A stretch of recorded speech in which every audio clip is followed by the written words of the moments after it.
എല്ലാവർക്കും നമസ്കാരം. എന്തൊക്കെയുണ്ട് വിശേഷം? എല്ലാവർക്കും സുഖമല്ലേ? അപ്പം ഞാനിന്ന് വന്നിരിക്കുന്നത് ഭയങ്കര ഈസി ആയിട്ട് ചെയ്യാൻ പറ്റിയൊരു ചെമ്മീൻ കറി റെസിപ്പി ആയിട്ടാണ്.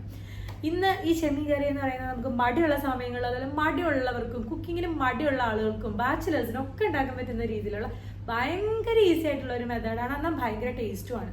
അപ്പം അതാണ് ഇതിൻ്റെ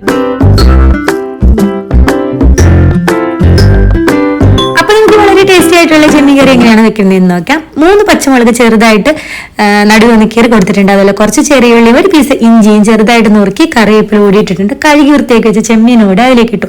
പുറവശത്ത് കത്തി കൊണ്ടൊന്ന് വരഞ്ഞിട്ട് അതിൽ ഞരമ്പൊക്കെ എടുത്ത് കളഞ്ഞ് ക്ലീൻ ആക്കിയിട്ടുണ്ട് കേട്ടോ. ചില ആളുകൾ തല കൂടി ഇടും, നമുക്ക് വേണമെങ്കിൽ തലയും ചേർക്കാവുന്നതാണ്.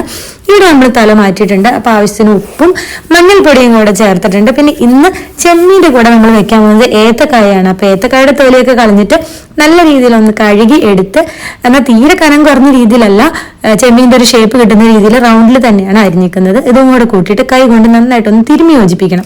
പിന്നെ നമ്മൾ ഇതിലേക്ക് പുളിക്ക് ആവശ്യമായിട്ടുള്ള കൊടംപുളിയാണ് ചേർത്ത് കൊടുക്കുന്നത്. അപ്പോൾ കൊടംപുളിക്ക് നല്ല പുളി ഉള്ളതുകൊണ്ട് തന്നെ അധികം ചേർത്തിട്ടില്ല, ആവശ്യത്തിനുള്ള പുളി എടുത്തിട്ടുണ്ട്. പുളി ചേർത്തതിന് ശേഷം നമുക്ക് ഇതിലേക്ക് കുറച്ച് വെള്ളം ഒഴിച്ചിട്ടാണ് വേവിക്കുന്നത്. കാരണം ഇതിന് ശേഷം നമുക്ക് നല്ലൊരു അരപ്പ് തയ്യാറാക്കി ഇതിലേക്ക് ഇടാനുള്ളതാണ്. അപ്പോൾ ചെമ്മീനിൽ ഇറങ്ങുന്ന വെള്ളവും പിന്നെ നമ്മൾ ഒഴിച്ചു കൊടുക്കുന്ന ഒരു 1/2 ഗ്ലാസ് വെള്ളം മാത്രമാണ് ഒഴിച്ചു കൊടുത്തിട്ടുള്ളത്.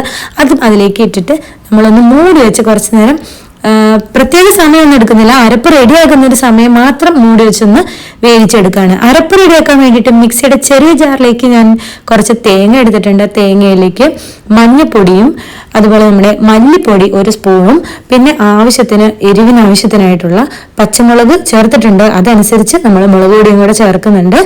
പിന്നെ ഇത് നന്നായിട്ട് അരച്ചെടുത്ത പേസ്റ്റാണിത്. അപ്പോൾ ഈ പേസ്റ്റ് നമ്മൾ ഇപ്പോൾ തന്നെ നമ്മൾ ചെമ്മീനിലേക്ക് ഒഴിക്കുകയാണ്. കൂടുതൽ സമയമൊന്നും വെയിറ്റ് ചെയ്യേണ്ട, നേരിട്ട് തിളച്ചുകൊണ്ടിരിക്കുന്ന ചെമ്മീനിലേക്ക് ഒഴിച്ചിട്ട് ഇത് നന്നായിട്ടൊന്ന് തിളപ്പിച്ചെടുക്കണം.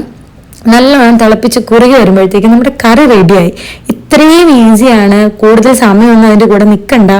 ആകെ നമ്മൾ അടുപ്പത്ത് വെച്ചതിന് ശേഷം ഒരു അരപ്പ് റെഡിയാക്കണം, അത്ര മാത്രമേ ഉള്ളൂ. അപ്പോൾ വളരെ ടേസ്റ്റിയാണിത്. ഒരു ദിവസം വെച്ചിട്ട് പിറ്റേ ദിവസം ഒക്കെ എടുത്ത് കഴിക്കുമ്പോൾ ഉണ്ടല്ലോ, നല്ല ടേസ്റ്റാണ്. അതുപോലെ അപ്പത്തിൻ്റെ ഒക്കെ കൂടെ കഴിക്കാനൊക്കെ ഭയങ്കര ടേസ്റ്റാണ്. ചോറിൻ്റെ കൂടെ ഇത് മാത്രം മതി, അത്രയും ടേസ്റ്റാണ്. നമുക്ക് ഭയങ്കര ഇഷ്ടപ്പെട്ടൊരു കറിയാണ്. അതുപോലെ തന്നെ ഇത് മാങ്ങിയിട്ട് വെച്ചാലും നമുക്ക് ഭയങ്കര ഇഷ്ടമാണ്. ഇതിൻ്റെ ഏറ്റവും ഹൈലൈറ്റ് ആയിട്ടുള്ള അവസാന പാട്ടായിട്ടുള്ള പച്ച വെളിച്ചെണ്ണയും അതുപോലെ തന്നെ നമ്മുടെ കറിവേപ്പിലയും ഇതിൻ്റെ മുകളിലേക്ക് ഒന്ന് ഒഴിക്കുന്നുണ്ട്. ലാസ്റ്റ് കടുകൊന്നും പൊട്ടിക്കേണ്ട ആവശ്യമില്ല, വേണമെന്നുള്ളവർക്ക് മാത്രം കടുകും പൊട്ടിച്ചിടാവുന്നതാണ്. ഇവിടെ നമ്മളൊന്നും ചെയ്യുന്നില്ല, ഇത് തന്നെ നല്ല ടേസ്റ്റാണ്.